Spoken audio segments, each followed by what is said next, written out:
कामकाजामध्ये अधिक मला वाटतं त्याची व्याप्ती वाढू शकतो असं आता माझं मत झालेलं आहे. सारथीच्या स्कॉलरशिप विषयी वेगवेगळे प्रश्न निर्माण केले जातात. ती बंद झाली का चालू राहणार का हा पण एक मोठा प्रश्न. गेले 2-3 महिन्यापासून 2-3 त्याच्यापेक्षा जास्त ती मिळालेली नाही अनेक मुलांना. हे दोन विषय आहेत. एक ते PhDच्या मुलांच्या स्कॉलरशिपचा प्रश्न आहे. त्याच्यामध्ये निश्चितच हे आहे की ती संख्या मोठी आहे. त्याच्यामध्ये अगोदर सरकारनं दायित्व स्वीकारलं असेल आणि शासनाच्या मान्यतेनं किंवा सारथीच्या मान्यतेने ज्यांनी त्यासाठी रजिस्ट्रेशन केलं असेल तर त्यांना स्कॉलरशिप देण्याबद्दल मला वाटतं निर्णय करावा लागेल. आणि दुसरा 9वी ते 10वीच्या मुलांना जे स्कॉलरशिपचा मुद्दा होता तर ती मध्यंतर मला वाटतं गेल्या आठवड्यामध्ये ती बंद करण्यात आली असं मला सांगण्यात आलं आहे. आता ती वस्तुस्थिती मी तपासून घेतो का बंद करण्यात आली. एकदा कोणतीही सरकारी योजनेची कमिटमेंट झाल्यानंतर ते 80मध्ये बंद करणे उचित नाहीच आहे. कोणाच्या तरी मनात आलं ते बंद करायची असं होणार नाही, असं होऊ नये. पण निश्चितच त्याच्यामध्ये मी आता माहिती मिळाली, मला निवेदनही प्राप्त झालं, मी त्यात लक्ष घालणार आहे. GR काढल्यानंतर मराठा आरक्षणाविषयी आता त्याच्यावर ओबीसी समाज की तुमची जी उपसमिती होती तीच बेकायदेशीर होती असा आरोप केला जातो. हे मला वाटतं आता या सगळ्या बाबी न्यायप्रविष्ट झालेल्या आहेत.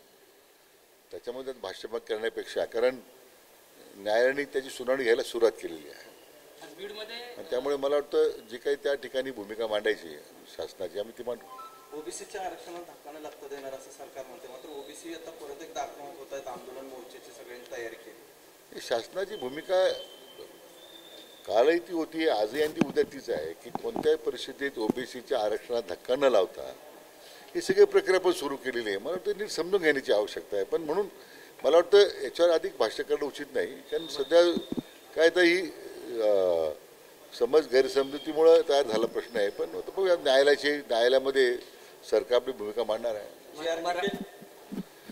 त्याच्यावर मी काय भाष्य करणार, नाही तो न्यायालयाचा निर्णय शेवटी. सातारा गॅझेट विषयी परवा म्हणजे तुम्ही माहिती घ्यायला सांगितलं होती शिवेंद्र राजांना काय झालं त्यांचं? नाही, प्रक्रिया सुरू आहे ना, ती प्रक्रिया सुरू आहे ना. कारण कसं आहे की सगळे विषय नवीन आहे आपल्याला आणि प्रशासनाला सुद्धा, तर त्यांना थोडा वेळ दिला पाहिजे. मराठा आरक्षणानंतर आता बंजारा समाज आणि धनगर समाज सुद्धा एसटी प्रवर्गातून आरक्षण मिळावं यासाठी कुठे आंदोलन घेत आहेत तर कुठे बैठका सुरू आहेत. काय नेमकं त्यांच्या प्रत्येकाला तो अधिकार असे घटनेने दिलेला प्रत्येकाला अधिकार आहे.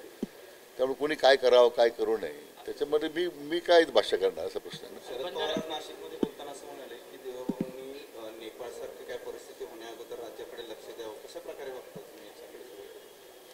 असं की मला वाटतं आता काही लोकांनी निवृत्ती स्वीकारली पाहिजे. लोकांनी त्यांना निवृत्त करण्यापेक्षा ती स्वतःहून स्वीकारली पाहिजे असं मत आहे. पवारसाहेब असं म्हटलं की सरकारने जातीच्या उपसमित्या तयार करणं हे योग्य नाही. समाजाला न्याय देण्यासाठी म्हणजे प्रवर्गाला न्याय देण्यासाठी यापूर्वी उपसमित्या होत होत्या, मात्र या सरकारनं जातीसाठी उपसमित्या तयार केल्या. आता मराठा समाजाला आरक्षण नाकारण्याचं काम जे माननीय पवारसाहेबांनी केलेलं आहे त्यांनी तर प्रायश्चित करावं. आता आम्हाला सॅलरी बंद करावं. आपण आपल्या केलेल्या चुकाचं प्रायश्चित करण्यासाठी आता समाजाला माहीत नव्हतं कशामुळे घडलं आहे, आता समाजाला माहीत झालेलं आहे. मला वाटतं त्यांनी आता सल्ला द्यायचं काम बंद केलं पाहिजे. पाटबंधाऱ्याच्या बैठकांमध्ये लवासाचा फार आढावा घेत आहे, म्हणजे तिथल्या पाण्याचा एकूण त्या नाही, मी आढावा घेत नाही, लवासाचा आढावा घेत नाही. तेव्हा आता मान्य उच्च न्यायालयाने त्या संदर्भात काही फायंडिंग्स दिलेल्या आहेत. त्या बाबतीत आणि असं आहे की जर लवाशाच्या बाबतीमध्ये इतके त्याच्यामध्ये आता ताशेरे मान्य उच्च न्यायालयाने मांडलेले आहेत. निश्चितच तिथं काही गैरकारवाई झाल्या असेल सरकार विभाग ते काम पाहिजे. परंतु पाण्याच्या बाबतीमध्ये जर चुकीचं आरक्षण झालं असेल, चुकीच्या पद्धतीने काही त्यावेळी केलं असेल तर निश्चितपणे आम्ही कारवाई करू. जर चुकी झालं असेल तर आरक्षण सुद्धा रद्द करू.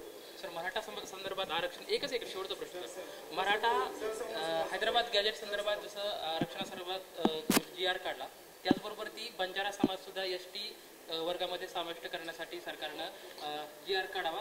त्यासोबत आम्ही स्वस्त बसणार नाही असा निर्धार खरं तर आज धनंजय मुंडेने बीडमध्ये एका आंदोलनामध्ये केलेला आहे. त्यांचं असंही म्हणणं आहे की जर कदाचित मी मंत्री असतो तर मला या ठिकाणी येता आलं नसतं. मंत्री नाही म्हणून मी या ठिकाणी उपस्थित आहे. मी काय धनंजय मुंडे काय बोलले मला माहीत नाही आहे.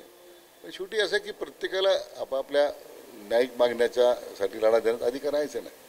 तो घटनेने दिला अधिकार प्रत्येकाला. आता ती कोणी काय भूमिका मांडतं, त्याच्यामध्ये काय न्यायालयाचं कुठे ते बसतं आहे, कोणी काय त्याच्यामध्ये काय विचार केलेला आहे. म्हणून मी प्रत्येकाच्या मागण्यासंदर्भात मी त्याच्यावर बोलणं उचित नाही ना. तुम्ही प्रयत्नशील आहात का सरकारमध्ये? शासन म्हणून तर शासनाला राज्याच्या एकूण सर्वांगीण विकासाचा विचार करावाच लागतो ना. माननीय मुख्यमंत्री त्या संदर्भात बोललेले आहे.